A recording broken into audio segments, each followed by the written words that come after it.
স্বাগত নিউজরুম সংলাপের সঙ্গে আছে আমি ফখরুল ইসলাম। গত ২৪ ঘন্টায় ঘটে যাওয়া খবর ও তার বিশ্লেষণী অনুষ্ঠানে আমাদের সঙ্গে অতিথিরা যুক্ত হয়েছেন আলোচনার জন্য। যুক্ত আছেন সৌরভ হাসান, যুগ্ম সম্পাদক, দৈনিক প্রথম আলো ও কবি, এবং যুক্ত হয়েছেন ডক্টর শফিউল আলম ভূঁইয়া, অধ্যাপক, ঢাকা বিশ্ববিদ্যালয়। আপনাদের দুজনকেই স্বাগত জানাচ্ছি। প্রিয় দর্শক, আপনারা থাকবেন আমাদের সঙ্গে পুরো আলোচনায়। আলোচনা শুরু করার আগে আজ প্রকাশিত কয়েকটি পত্রিকা আমার হাতে এসে পৌঁছেছে, সেগুলোর শিরোনাম শুরুতেই জানাতে চাই। আমার হাতে আছে বাংলাদেশ প্রতিদিন। প্রধান শিরোনাম করেছে, কাটছে টিকার সংকট, জাপান ও ইইউ থেকে আসছে ৩৫ লাখ ডোজ, কোভ্যাক্স থেকে ফাইজার, মডার্নার ২৬ লাখ, চীনের সিনোফার্মের ১.৫ কোটি চুক্তির ২০ লাখ এসেছে। চলছে দেশে চীনা টিকা উৎপাদনের আলোচনা, শুরু হয়েছে গণটিকার নিবন্ধন। টিকা নিয়ে প্রধান শিরোনাম করেছে, একদিনে মৃত্যুর সব রেকর্ড ছাড়িয়ে ২০১ জন, করোনা শনাক্ত ১১,১৬২। ভারতের স্বাস্থ্য শিক্ষাসহ মন্ত্রিসভায় বড় পরিবর্তন, ২ ডজন আইন ও বিধি সংস্কার চায় পুলিশ। ২০,৬০০ কোটি টাকা সাদা করেছেন ১১,৮৫৯ জন, এনবিআর তথ্য। ছিল বাংলাদেশ প্রতিদিনের শিরোনাম। কালের কণ্ঠ দেখে আসতে চাই। কালের কণ্ঠ শিরোনাম করেছে, ঢাকার হাসপাতালে ঠাঁই নাই, ১২টিতে খালি নেই আইসিইউ, বাইরের বিভিন্ন জেলা থেকে রোগীরা ছুটছে ঢাকায় ও ৬ হাসপাতালে ভরা রোগী, কুর্মিটোলায় উপচে পড়া ভিড়। ঢাকা আরও ৫টি হাসপাতালে কোভিড ইউনিট চালু হচ্ছে। ২০০ ছাড়িয়ে গেল মৃত্যু, ২৪ ঘন্টায় শনাক্ত আরও ১১,১৬২। হাসপাতাল নিয়ে প্রধান শিরোনাম করেছে। এরপরে করোনা প্রসঙ্গ নিয়ে, ফাঁসছেন শতাধিক কর্মকর্তা, আশ্রয়ণ প্রকল্পে ৯ বছর। এই ছিল কালের কণ্ঠের শিরোনাম। ডেইলি সান কি শিরোনাম করেছে একটু দেখতে চাই। Daily Sun, daily corona test cross 200 mark. Rampal power plant to open in December. PM aggrieved irregularities in Astroen project. The legend goes. ছিল পত্রিকাগুলোর শিরোনাম আমরা জানালাম। আমরা একটু আলোচনায় ফিরতে চাই। জনাব সৌরভ হাসান আমাদের সঙ্গে যুক্ত আছেন। আপনাকে দিয়ে শুরু করতে চাই। আজকে আমরা দেখলাম যে সবচেয়ে উদ্বেগজনকভাবে ২০১ জনের মৃত্যু হয়েছে করোনা সংক্রমণে। সংখ্যা কিন্তু আরও ভয়াবহতর হচ্ছে এবং আজকেও ১১,০০০-এর বেশি শনাক্ত হয়েছে। এদিকে লকডাউনও কিন্তু অনেকটা ঢিলে ঢালা পর্যায়ে চলে গেছে। মানুষের মধ্যে সচেতনতা কি বাড়ছে বলে আপনার কাছে মনে হচ্ছে, বা এইভাবে আসলে কত দূর যাবে? ধন্যবাদ। মানুষের সচেতনতা যেমন বাড়ছে না, সরকারের সচেতনতা বাড়ছে বলে মনে হয় না। শুনতে পাচ্ছি না জনাব সৌরভ হাসান। মানুষের সচেতনতা বাড়েনি, কিন্তু সরকারের সচেতনতা বেড়েছে, এটারও কোনো প্রমাণ আমরা পাচ্ছি না। শোনা যাচ্ছে? জি, শুনছি আপনাকে। আচ্ছা, আর যে বিষয়টি এখানে গুরুত্বপূর্ণ, যে এতদিন আমরা হিসাব করে আসছিলাম যে কতজন মারা গেছে, কতজন সংক্রমণ কতজনের সংক্রমণ হচ্ছে। এখন হিসাব করতে হচ্ছে আগামীকাল কি হবে, এর পরদিন কি হবে, তার পরদিন কি হবে, এবং এটি আমাদের কল্পনাকেও কিন্তু ছাড়িয়ে যাচ্ছে, যাওয়ার প্রবণতা লক্ষ্য করা যাচ্ছে। এটি বলবো যে খুবই ভয়ঙ্কর পরিস্থিতি। আমরা কিভাবে মোকাবেলা করব, সরকার কিভাবে মোকাবেলা করবে, সেটি সরকারের কিন্তু স্বাস্থ্য মন্ত্রণালয় বিশেষ করে তাদের কর্মকাণ্ড দেখে কিন্তু মনে হয় না যে তারা এই ব্যাপারে খুব একটা ভাবিত। আপনি দেখেন যে একদিন আগে স্বাস্থ্য মন্ত্রণালয়ে ১,০০০-এরও বেশি চিকিৎসককে বদলি করে দিল, এবং সেটি কারোর সাথে কথা না বলে। কারণ মেডিকেল কলেজ প্রশাসন এবং হাসপাতাল প্রশাসন কিন্তু ভিন্ন। সুতরাং কলেজ প্রশাসনের কি প্রয়োজন এবং সেখানে কারা বিশেষজ্ঞ, কারা কোন বিভাগে দায়িত্বে আছেন, তাদের বদলি করলে কি সমস্যা হবে, এটি তারা আমলে নেয়নি। এবং যে কারণে দেখা গেল যে বদলি বিজ্ঞপ্তি ঘোষণার পরপরই প্রতিবাদ হলো, বিক্ষোভ হলো, চিকিৎসকদের মধ্যে কি বলে এক ধরনের অসন্তোষ প্রকাশ পেল, এবং পরবর্তীকালে কিছুটা সংশোধন করা হলো। এবং এর চেয়েও দুঃখজনক যে এই যাদের বদলি করা হয়েছে, স্বাস্থ্য সেবা বিভাগ বলি আর স্বাস্থ্য মন্ত্রণালয় বলি, যে তারা এমনই কর্মক্ষম যে মৃত ব্যক্তিকেও বদলি করেছেন। অর্থাৎ মৃত চিকিৎসকরা মারা গেছেন, যারা অবসরে গেছেন, তাদের তালিকাটাও ঠিক মতো তাদের কাছে নেই। তাহলে এই স্বাস্থ্য মন্ত্রণালয় কিভাবে সারা দেশে সংক্রমণ, রোগীদের অবস্থা, চিকিৎসার অবস্থা এটি নিরূপণ করবে এবং প্রতিকারের ব্যবস্থা নেবে? আপনারা দেখছেন যে আজকে ঢাকায় কয়েকদিন আগে ছিল সীমান্তবর্তী জেলাগুলো খুলনা, রাজশাহী এবং চাঁপাইনবাবগঞ্জ বা অন্যান্য জেলায় হাসপাতালগুলোতে ঠাঁই নেই, আইসিইউ নেই, এইসব সমস্যা। আজকে ঢাকারও আপনি যে খবরের শিরোনাম হলো যে ঢাকার হাসপাতালগুলো ঠাঁই নেই। এই যে নেই, আমরা নেই কিন্তু গত 15-16 মাস ধরে শুনে আসছি, কিন্তু সরকার কতটা মানে স্বাস্থ্য মন্ত্রণালয় কতটা আইসিইউ বাড়িয়েছে, কতটা টিকা কি বলে অক্সিজেন দেওয়ার সক্ষমতা বাড়িয়েছে, আর সবকিছুই এক ধরনের এলোমেলো অবস্থা। আমি মনে করি যে স্বাস্থ্য মন্ত্রণালয়ের সজাগ হওয়া উচিত। দেরিতে হলেও যদি এখনো তাদের ঘুম ভাঙে, তাহলে আমরা আশা করি যে কিছু মানুষকে বাঁচাতে পারবো। সবাইকে পারবো না, কারণ স্বাস্থ্য মন্ত্রণালয় সেরকমই নেই। আজকে প্রথম আলো অনলাইনে একটি খবর দেখলাম যে অক্সিজেন নিয়ে বাড়িতে যে 5 মিনিট আগে যার বাড়িতে গিয়েছে সেই রোগী মারা গেছে। অর্থাৎ স্বাস্থ্য সেবা কর্মীরা সেখানে যে দেখছে যে কান্নার রোল, এরকম ঘরে ঘরে আজ কান্নার রোল, ঘরে ঘরে উদ্বেগ, উৎকণ্ঠা, এবং মানুষ কোথায় যাবে সেটি চিকিৎসার জন্য কোথায় যাবে। এবং আপনি জানেন যে লকডাউন, এবং অনেকের পক্ষে কিন্তু ঢাকা আসা সম্ভব না। আবার গ্রামে যে চিকিৎসা হবে সেখানে চিকিৎসার সক্ষমতা নেই, চিকিৎসার সুবিধা নেই, হয় ডাক্তার নেই, না হলে সেখানে আইসিইউ নেই, অথবা শয্যা নেই। এই যে নেই নেই মধ্যেই কিন্তু আমরা চলছি, এবং এর প্রতিকার সহসা পাওয়া যাবে, খুব শিগগির পাওয়া যাবে বলে মনে হয় না। এখনো আমি মনে করি যে স্বাস্থ্য মন্ত্রণালয় এবং সংশ্লিষ্ট বিভাগগুলো সমন্বিতভাবে যদি কাজ করে, তাহলে কিছুটা হয়তো এই আক্রান্ত মানুষগুলোকে স্বস্তি দিতে পারে, এবং পরিস্থিতির উন্নতি না হোক, অন্তত অবনতি ঠেকানো যাবে।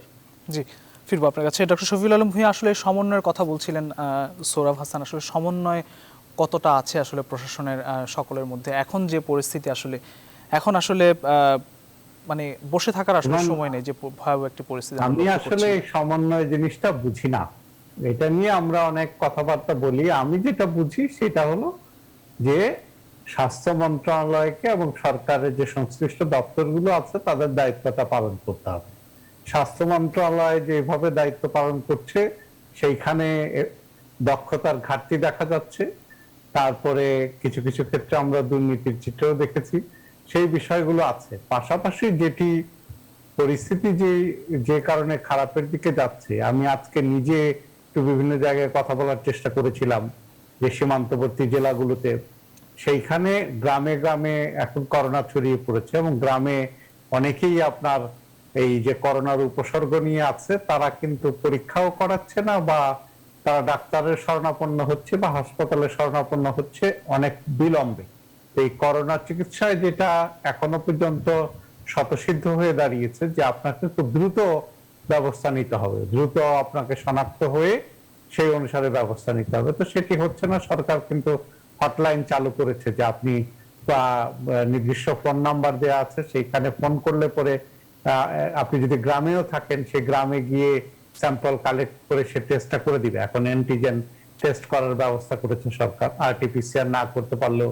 এবং আমি যেটা খবর পেলাম একজন সিভিল সার্জনের সাথে কথা বলে, যে মানুষের মধ্যে অ্যান্টিজেন টেস্টের ব্যাপারে এক ধরনের নেগেটিভ মনোভাব আছে, তারা সবাই আরটিপিসিআর করতে চায়। কারণ আমরা আরটিপিসিআর কে এমন ভাবে প্রমোট করেছি যে ওইটাই সবচেয়ে পপুলার।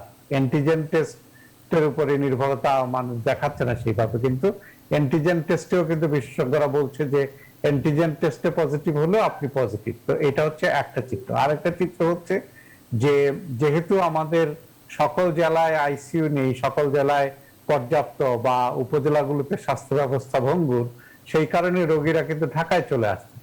যেমন সরকার চেষ্টা করেছিল যে আইসিইউ তো চাইলেই বাড়ানো যায় না, আইসিইউর জন্য আপনার দক্ষ ডাক্তার দরকার হবে, টেকনিশিয়ান দরকার হবে, যন্ত্রপাতি হয়তো আনা যায়, যন্ত্রপাতি কিন্তু এনেছে, সেগুলো এয়ারপোর্টে এবং কাস্টমস হাউসে বিভিন্ন জায়গায় আটকা পড়ে ছিল। তো সেগুলো ছাড়িয়েছে কিনা আমি জানি না, এটা গণমাধ্যমে আমি দেখেছি। কিন্তু এখন ইতিমধ্যে ঢাকা শহরের হাসপাতালগুলোতে আপনার দেশের বিভিন্ন প্রান্ত থেকে রোগীরা এসে জড়ো হয়েছেন, এবং সংক্রমণের হার যদি দেখেন 31.32%, মৃত্যুর সংখ্যা আপনি বললেন 201 জন, এবং আশঙ্কা করা যাচ্ছে এটি হয়তো সামনে আরো বাড়তে পারে। তো সেক্ষেত্রে আমি আরেকটা শোতে ছিলাম, সেখানে জনস্বাস্থ্য বিশেষজ্ঞরা একটা সমাধানের কথা বলছিলেন। সেটা হলো যে আমার কাছেও মনে হয়েছে যে ধরেন আমরা যদি কাউকে দায়িত্ব দিই, সরকার যদি সেনাবাহিনী বা কাউকে দায়িত্ব দেয় যে ফিল্ড হসপিটাল করা যেতে পারে, যেখানে আপনার বেড থাকলো, আপনার অক্সিজেন সিলিন্ডার থাকলো, অক্সিমিটার থাকলো, আর জ্বরের ঔষধ থাকলো, সেইখানে আইসোলেশনের মতো রোগীরা থাকলো, ওখানকার সিরিয়াস রোগীদেরকে হসপিটালে ট্রান্সফার করা হলো। তাহলে এরকম বিভিন্ন মাঠে যদি এরকম ফিল্ড হসপিটাল করা হয় আপনার, তাহলে হয়তোবা এই যে ধাক্কাটা সামাল দেওয়া যাবে। এটা সরকার ভেবে দেখতে পারে যে এটা একটা সমাধান হতে পারে কিনা। স্বাস্থ্য বিশেষজ্ঞরা কেউ কেউ বলছেন, সরকারের টেকনিক্যাল টিম আছে, তারা এই বিষয়টাকে আমলে নিয়ে চিন্তা ভাবনা করে দেখতে পারে যে, কারণ মানুষকে তো স্বাস্থ্য সেবা দিতে হবে, মানুষকে আইসোলেশনে নিতে হবে, তাদেরকে শনাক্ত করতে হবে, কারণ না হয় কিন্তু ক্রমশই পরিস্থিতি খারাপের দিকে যাবে। তো সেই কারণে স্বাস্থ্য মন্ত্রণালয়, আমি সোহরাব ভাইয়ের মতো বলবো না যে তারা ঘুমাচ্ছে, তারা জেগে আছে, কিন্তু তাদের পদক্ষেপ কখনো কখনো তারা কার্যকর পদক্ষেপ নিতে পারছে না বা নিচ্ছে না। তো সেই জায়গায় তাদের আরো সচেতন ভাবে, আরো সক্রিয় ভাবে কাজ করা দরকার, তাদের আরো দক্ষতা প্রদর্শন করা দরকার। জি, ধন্যবাদ। ফিরবো আপনার কাছে, থাকুন। আমরা আসলে আজকে কালের কণ্ঠে যে শিরোনাম দেখলাম, ঢাকার হাসপাতালে ঠাঁই নাই, 12টিতে খালি নেই আইসিইউ, বাইরের বিভিন্ন জেলা থেকে রোগীরা ঢাকা আসছেন, ঢাকাতেও আসলে খালি নেই। সোহরাব হাসান, আসলে এই হাসপাতালগুলো আমরা আসলে, আপনি এর আগেও বলছিলেন যে আমরা আগে থেকে যে প্রস্তুতির বিষয়টি সেটি সেভাবে আমাদের সক্ষমতার তুলনায় নিতে পারছি না, কিন্তু এখন যে পরিস্থিতি দাঁড়িয়েছে আসলে কোনো উপায়ও আসলে নেই। সাধারণ মানুষ বা যেসব রোগীরা সংক্রমিত হচ্ছে তারা আসলে কোথায় ভর্তি হবে, বিশাল একটি সংকটও তৈরি হয়েছে, উদ্বেগ শঙ্কার পাশাপাশি। এবং টিকা প্রয়োগও আমরা দেখছি যে সেভাবে আমরা টিকা প্রয়োগও করতে পারছি না। গণহারে টিকা নিবন্ধন শুরু হয়েছে গতকাল থেকে, কিন্তু সেই নিবন্ধনেও কিন্তু অনেকটা ব্যাক পেতে হচ্ছে। কি বলবেন আসলে সবকিছু মিলে? ধন্যবাদ। টিকার ক্ষেত্রে কিছুটা হয়তো আমরা সুসংবাদ পাচ্ছি বা সুসংবাদ পাবো সামনে, কিন্তু তার পরিমাণও কিন্তু আমাদের প্রয়োজনের তুলনায় অনেক কম।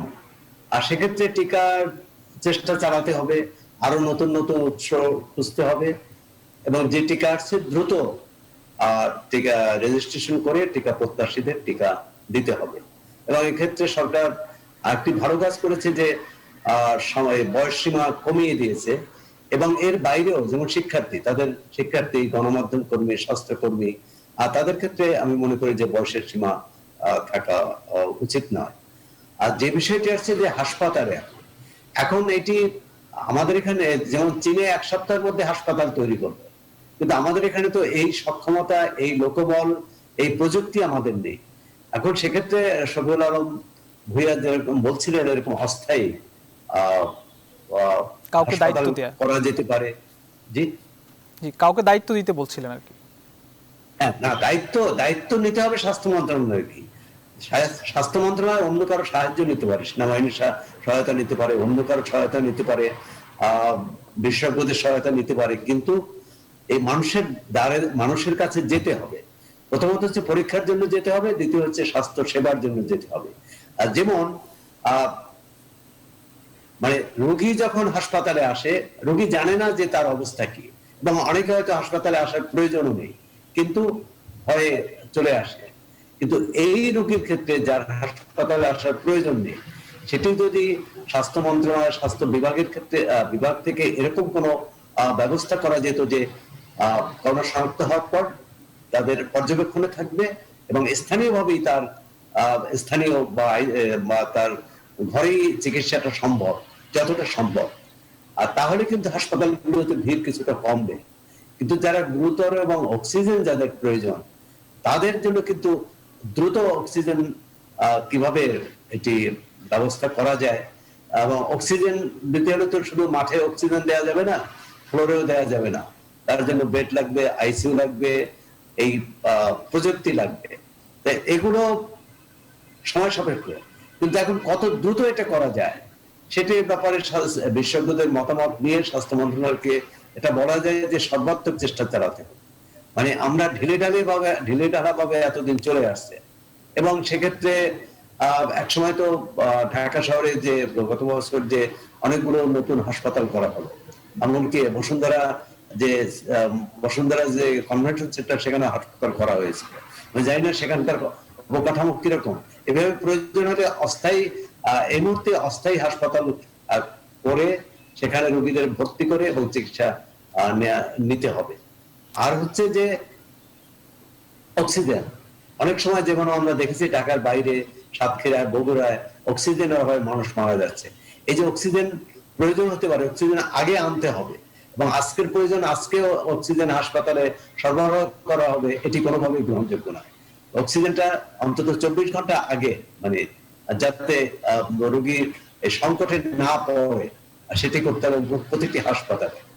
আর কিন্তু আমরা দেখলাম স্বাস্থ্য মন্ত্রণালয়ে কিছু চিকিৎসককে বদলি করেই তাদের দায়িত্ব শেষ করেছেন, এবং সেই বদলিটাও কতটা কার্যকর হবে এবং কার কোথায় দরকার। এখন একজন নিউরো বিভাগের চিকিৎসককে যদি কোভিড চিকিৎসার জন্য পদায়ন করা হয় বা বদলি করা হয়, তিনি তো কিছু করতে পারবেন না। সেক্ষেত্রে এবং এই গত 15 মাস ধরে কি আমরা কোন চিকিৎসকদের যে এটি তো নতুন রোগ, এর জন্য যে প্রশিক্ষণ দেওয়া দরকার, এর জন্য যে গাইডলাইন, সরকার একটা গাইডলাইন দিয়েছে, গাইডলাইন মানা হচ্ছে কিনা সেটি তার তত্ত্বাবধানে তদারকি করা হচ্ছে কিনা, সবটা মিলে মানে যেভাবে চলছে এভাবে চলতে পারবে না।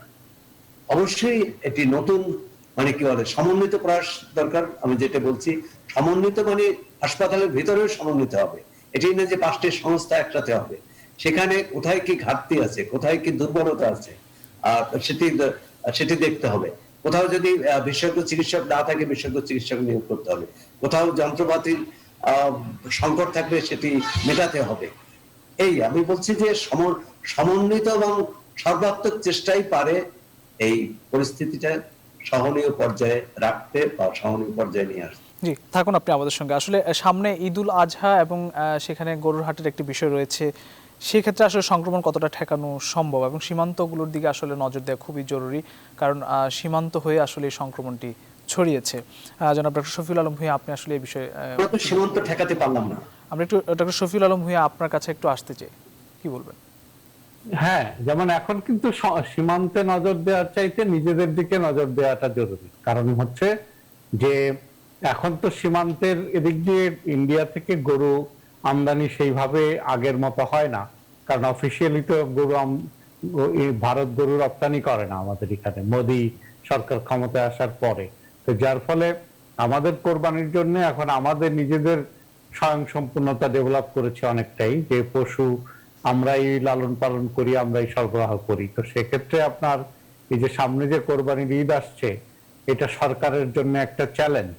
কারণ হচ্ছে যে আমাদের মতো দেশে আপনি মানুষকে কোরবানি দিতে নিরুৎসাহিত করতে পারবেন না, কারণ আমরা যারা মুসলিম তারা তো কোরবানিটা দিতে চাই। তো যেহেতু আমরা কোরবানি দিতে চাই, তাহলে কোরবানির হাট বসাতে হবে, এবং কোরবানির হাট বসালে সেখানে মানুষের সমাগম হবে, এবং মানুষের সমাগম হলে সেখানে সংক্রমণ বাড়বে। তো যার ফলে স্বাস্থ্যবিধি বজায় রেখে যদি এই হাটগুলো না করা যায় এবং হাটগুলো যদি সীমিত না করা যায়, ধরেন আগের মতো আগে যে পরিমাণ হাট হতো তার থেকে অনেক কম হাট হতে হবে। তারপরে সরকার চেষ্টা করেছিল যে ডিজিটাল হাটের ব্যবস্থা করা যায় কিনা, সেটাও কিন্তু খুব বেশি জনপ্রিয়তা পেয়েছে বলে আমার মনে হয় না। তো সবকিছু মিলিয়ে আমাদের সামনে একটা বড় দুশ্চিন্তা আছে। কিন্তু তারপরে এই ঈদকে উপলক্ষ করে যদি মানুষ ঢাকার বাইরে বা ঢাকার বাইরে থেকে ঢাকায় যাতায়াত করা শুরু করে, তখন কিন্তু সংক্রমণের হার বাড়বে। যেমন ধরেন ঈদের 2 সপ্তাহ পরে বোঝা যাবে যে কি অবস্থা দাঁড়াচ্ছে। তো এই সবকিছু মিলিয়ে আমাদের সামনে সময়টা খুবই সংকটপূর্ণ হওয়ার সম্ভাবনা আছে। এটাকে আপনি অ্যাভয়েড করতে পারবেন যদি আমরা সবাই সতর্ক থাকি, সবাই সহযোগিতা করি, সবাই যদি স্বাস্থ্যবিধি মেনে চলি। কারণ হচ্ছে এই কোভিড এর ক্ষেত্রে সারা পৃথিবীতে একটা জিনিস স্বতঃসিদ্ধ হিসেবে দাঁড়িয়েছে, সেটা হলো এইটা প্রতিরোধ করাটা সবচেয়ে জরুরি। কারণ এটা যে হারে সংক্রমণ হয়, কোনো দেশের স্বাস্থ্য ব্যবস্থায় এটাকে মোকাবেলা করতে পারেনি। যারা মোকাবেলা করেছে সেটা হলো তারা সংক্রমণটাকে নিয়ন্ত্রণ করে মোকাবেলা করতে পেরেছে। আমরাও কিন্তু এই যাবৎকালে যতটা নিয়ন্ত্রণ করেছি, আমরাও কিন্তু সংক্রমণটাকে কমিয়ে কোভিডকে নিয়ন্ত্রণ করতে পেরেছি যতটুকু পেরেছি। এখনো যে লকডাউন দেওয়া হয়েছে, সেক্ষেত্রেও যদি শক্তভাবে বিধিনিষেধগুলো মেনে চলা হয়, তাহলে সংক্রমণ নিয়ন্ত্রণ করা সম্ভব। সংক্রমণ নিয়ন্ত্রণ করা সম্ভব না হলে কোনো ফ্যাসিলিটি দিয়েই আপনি মানুষের মৃত্যু হার কমাতে পারবেন না, মানুষের অসুস্থতা কমাতে পারবেন না। কারণ যখন মানুষ আরো অনেক অধিক সংখ্যক হারে সংক্রমিত হয়ে যাবে, ইতিমধ্যেই কিন্তু হাসপাতালগুলোতে তিল ধারণের ঠাঁই নেই, অনেক রোগী এসে হাজির হচ্ছে, তার ধারণ ক্ষমতার চেয়ে অতিরিক্ত রোগী আছে। তো আরো যদি রোগী বাড়তে থাকে, তাহলে স্বাভাবিকভাবেই কিন্তু মানুষের মৃত্যু হার, মৃত্যু সংখ্যা বাড়বে। তো এইটাকে একমাত্র মোকাবেলা করা যাবে সেটা হলো যে স্বাস্থ্যবিধি বজায় রেখে আপনার এই কোভিডের সংক্রমণটাকে যদি নিয়ন্ত্রণে আনা যায়। সেই জন্য আপনার স্বাস্থ্য মন্ত্রণালয়কে কাজ করতে হবে, জনপ্রতিনিধিদেরকে কাজ করতে হবে। যেমন আজকে চাঁপাইনবাবগঞ্জে একজন জনপ্রতিনিধি কিন্তু সেই দায়িত্বটা নিয়েছে, তার এলাকায় সব শ্রেণীর পেশার মানুষকে সম্পৃক্ত করে কোভিড মোকাবেলায় কার্যকর ভূমিকা রাখছেন। এরকম প্রত্যেক এলাকায় কিন্তু এমপিদেরকে, জনপ্রতিনিধিদেরকে তার দায়িত্বটা পালন করতে হবে। যে সচিবদেরকে জেলাগুলোর দায়িত্ব দেওয়া হয়েছে, তাদেরকে সেই জেলাগুলোই যেতে হবে এবং সেই জেলাগুলোর পরিস্থিতি এবং এই যে সোহরাব ভাই যে সমন্বয়ের কথা বলছিলেন, সেই সমন্বয়টা কিন্তু তাদের করার কথা, যে প্রত্যেকটি সেবা, প্রত্যেকটি সার্ভিস, প্রত্যেকটি ব্যবস্থা ঠিক মতো কাজ করছে কিনা সেগুলো দেখাশোনা করা এবং প্রয়োজনীয় উদ্যোগ গ্রহণ করা।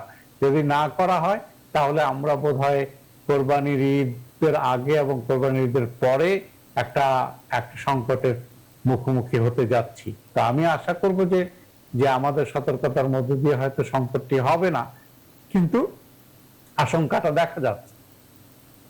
জি, থাকুন আপনি। আমরা আসলে সোহরাব হাসান, আপনার কাছে একটু আসতে চাই। আমরা আপনি যে সীমান্ত নিয়ে একটু কথা বলছিলেন, সীমান্ত বিষয়ে একটু জানতে চাই। একই সঙ্গে আসলে টিকার সংকট কাটছে না, এরকম একটি শিরোনাম করেছে বাংলাদেশ প্রতিদিন। জাপান ইইউ থেকে আসছে 35 লাখ ডোজ, কোভ্যাক্স থেকে ফাইজার মডার্নার 26 লাখ এবং চীনের সিনোফার্মের 1.5 কোটির টিকার চুক্তি করা হয়েছে। এগুলো আসলে কবে নাগাদ বা বাস্তবতা আসলে কি? হয়তো আসবে আমরা জানি, কিন্তু সেটা হয়তো আমরা এই মাসে পেয়ে যাব। জাপান থেকে আমরা এই মাসে পেতে পারি, রাশিয়া থেকেও এরকম কথা হচ্ছে যে এ মাসে চুক্তি হবে এবং এ মাসে পাওয়া আশা করছে। কিন্তু সেটার পরিমাণটা কিন্তু খুব বেশি নয়। আমাদের যে প্রয়োজন এখন কোটি কোটি ডোজ টিকা। আমরা যদি 40 বা 35 বছরের উপরে সব নাগরিককে টিকা দিতে চাই, তাহলে কয়েক কোটি, মানে কি বলে 26 কোটি টিকা প্রয়োজন। তার মধ্যে 1-1.5 কোটি হয়তো ব্যবস্থা আছে, বা 1-2 কোটি 1 কোটির অধিক লোককে দেওয়া হয়েছে ইতিমধ্যে। এখন এটি সময় সাপেক্ষ। আমরা যদি প্রতি মাসে গড়ে 1 কোটিও দেই, তাহলেও কিন্তু 26 কোটিতে 26 মাস লেগে যাবে। তো সুতরাং এটি সময় সাপেক্ষ। এবং এখন যেটি এই মুহূর্তে যে সংকট, যেটি শফিউল আলম বললেন যে ঈদ আমরা কিভাবে মোকাবেলা করব, মোকাবেলা মানে করার অর্থ ওই সময়টা কিভাবে আমরা কাটাবো। প্রথমত হচ্ছে যে আমরা ধরে নিচ্ছি যে 1 তারিখ থেকে যে লকডাউন হচ্ছে কিছুটা কঠোরই হয়েছে যদি আগের লকডাউন গুলোর সঙ্গে তুলনা করি, এবং তার যদি সুফল পেতে চায় তাহলে ধারাবাহিকতা থাকতে হবে। অর্থাৎ 14 তারিখের পরেও কিন্তু এই লকডাউন কিছুদিন চালাতে হবে। আমি একটু বলি যে লকডাউনের সুফল পাওয়া যায়, আমরা কতটা পেয়েছি তা জানি না, কিন্তু আজকে আমি পশ্চিমবঙ্গের এক সাংবাদিকের সাথে কথা হলো, সাংবাদিক বন্ধুর সাথে। আজকে পশ্চিমবঙ্গে কোনো করোনায় কারো মৃত্যু হচ্ছে 0, অর্থাৎ কেউ মারা যায়নি। আক্রান্তের সংখ্যা 700-র মতো। এই যে 0 নিয়ে আসতে পারা, হয়তো কালকে 5 জন হতে পারে, 10 জন হতে পারে, বা 15 জনও, কিন্তু 0 নিয়ে এসেছে। এবং সেটি কিন্তু ওখানে পশ্চিমবঙ্গ রাজ্য বিধানসভা নির্বাচনের পর থেকেই কিন্তু লকডাউন চলছে, এখনো লকডাউন চলছে, এবং 30 তারিখ পর্যন্ত তারা লকডাউন চালাবে। এখন সামনে ঈদ হচ্ছে ধর্মীয় অনুষ্ঠান, সবার এর সঙ্গে আবেগ আছে, এর সঙ্গে ধর্মীয় বিধান আছে, কিন্তু এটি কিভাবে প্রদর্শনবাদিতা, এটি ধর্মীয় বিষয়টা কিন্তু সমস্ত বিশ্বাসে নিজের উপর, এবং এটিকে মানুষকে, এবং এই হচ্ছে আত্যাগ, ত্যাগ স্বীকার করা, সেই ত্যাগকে যাতে আমরা ভোগ এবং প্রদর্শনবাদিতার দিকে না নিয়ে যাই। ঈদুল আজহা, ঈদুল ফিতরে যে নামাজ, এর আগে সবসময় আমরা অভ্যস্ত ছিলাম মাঠে ময়দানে নামাজ পড়া, সোনাকিয়া বিশাল লাখ লাখ মানুষ সেখানে নামাজ পড়তো, কিন্তু সেটি কিন্তু সরকার, ধর্মীয় নেতারা সবাই একমত হয়েছে যে এই সংকটকালে, করোনা কালে মাঠে নামাজ পড়া ঠিক নয়, মানে করা যাবে না, এবং সেটা মেনে নিয়েছে। আমি মনে করি যে কোরবানির ব্যাপারেও এরকম ধর্মীয় নেতারা এরকম কোন কি বলে একটা সমাধান, একটা তারা ধর্মীয় রীতি মেনেও কিন্তু তারা একটা সমাধান দিতে পারেন। সৌদি আরবে লাখ লাখ মানুষ হজে যায়, কিন্তু তারা গত 2 বছর ধরে, গত বছর এবং সামনে যে হজ হবে, আর সেখানেও কিন্তু প্রতীকী হজ হবে, অর্থাৎ প্রতীকী মানুষ সব দেশেরই একটু সেখানে যারা অবস্থান করছে তারা, বাইরের কোনো মানুষকে সেখানে, বিদেশ থেকে কোনো হজ যাত্রীকে সেখানে যেতে দেওয়া হবে না। এই ধর্ম পালন করব, কিন্তু ধর্ম পালনের উদ্দেশ্য তো মানুষের কল্যাণ, মানুষকে সেবা করা। এই সেবা যাতে আত্মঘাতী না হয়, মানে অন্যের, মানে কি বলে, নিজে সংক্রমিত না হয়, অন্য সংক্রমিত না হয়। এটি যেমন বলেছেন যে আমাদের সচেতন হতে হবে, সরকারকে সচেতন, জনগণ যাতে সচেতন থাকে, সরকারকে কিন্তু সেটি কঠোরভাবে পালন করাতে হবে।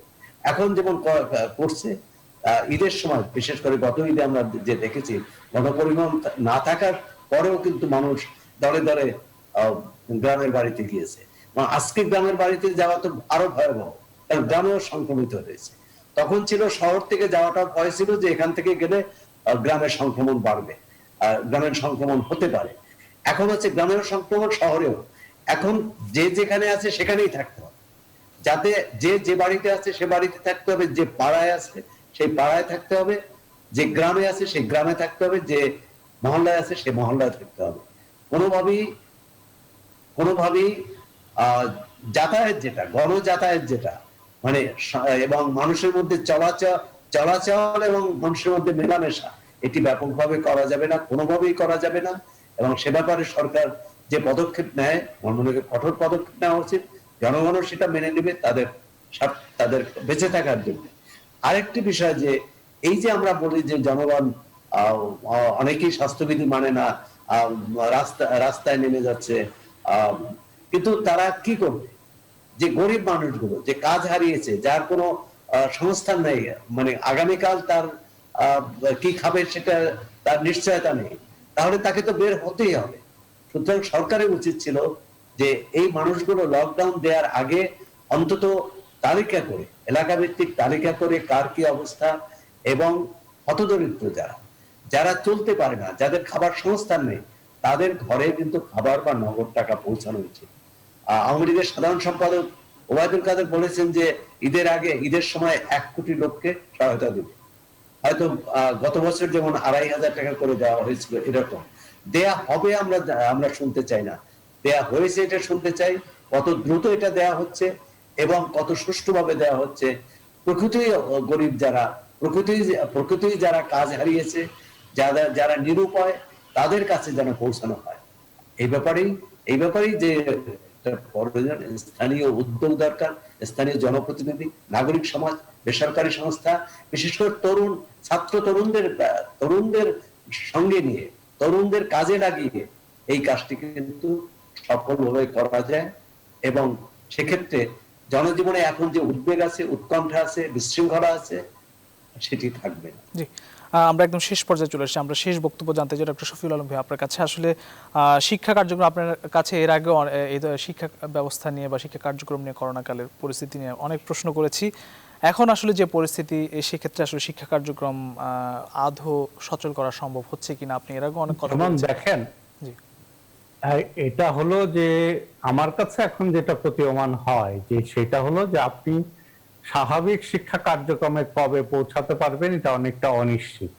তো সেই কারণে আমাকে অনলাইন শিক্ষা ব্যবস্থাটাকে জোরদার করতে হবে। যে অনলাইন শিক্ষা ব্যবস্থা জোরদার করতে গেলে ইতিমধ্যে আমরা সমস্যাগুলো কোথায় সেটা আমরা জানি, যে কারো সামর্থ্য নেই, আপনার ডিভাইস নেই, কোথাও নেটওয়ার্কের সমস্যা আছে। এই বিষয়গুলো কিন্তু মোটামুটি চিহ্নিত। যেমন শিক্ষা মন্ত্রণালয়ের একটা উদ্যোগ ছিল বা উদ্যোগ নেওয়ার পরিকল্পনা ছিল যে যেই এলাকাগুলোতে আপনার নেটওয়ার্কের সমস্যা সেই এলাকায় নেটওয়ার্ক জোরদার করা, যেই ছেলে মেয়েদের ডিভাইসের সমস্যা আছে তাদের ডিভাইসের ব্যবস্থা করা। তা আমার মনে হয় শিক্ষা মন্ত্রণালয় যদি এই বিষয়টা আরো মনোযোগের সাথে ভাবে এবং উদ্যোগ গ্রহণ করে, আর পাশাপাশি মাননীয় প্রধানমন্ত্রী তো বলেছেন যে টিকা দিয়ে তারপরে বিশ্ববিদ্যালয়ের হলগুলো খুলে দেবেন বা বিশ্ববিদ্যালয়গুলো খুলবে, কারণ ইতিমধ্যে বিশ্ববিদ্যালয়ের শিক্ষার্থীরা কিন্তু টিকার জন্য রেজিস্ট্রেশন করতে শুরু করেছে এবং অল্প কিছু ইতিমধ্যে টিকা নিয়েছে। ঢাকা বিশ্ববিদ্যালয়ের কিছু কিছু ছেলে মেয়ে টিকা নিতে সক্ষম হয়েছে। তো আমার ধারণা যে যেহেতু বিশ্ববিদ্যালয়ের শিক্ষার্থীদের জন্য টিকা নেয়ার ব্যবস্থাটা করা হয়েছে, তারা রেজিস্ট্রেশন করতে পারছে, আমার ধারণা যে এই টিকা কার্যক্রম 2-3 মাসের মধ্যে হয়তো সম্পন্ন হয়ে যাবে। সম্পন্ন হয়ে গেলে পরে বিশ্ববিদ্যালয়গুলো করা যাবে। স্কুল কলেজগুলো খুলতে গেলে তবে বিশ্ববিদ্যালয় খোলার ক্ষেত্রে শুধু শিক্ষার্থীদেরকে টিকা দেওয়ার ব্যবস্থা করা হচ্ছে, আমাদের অনেক শিক্ষক কিন্তু টিকার বাইরে আছে।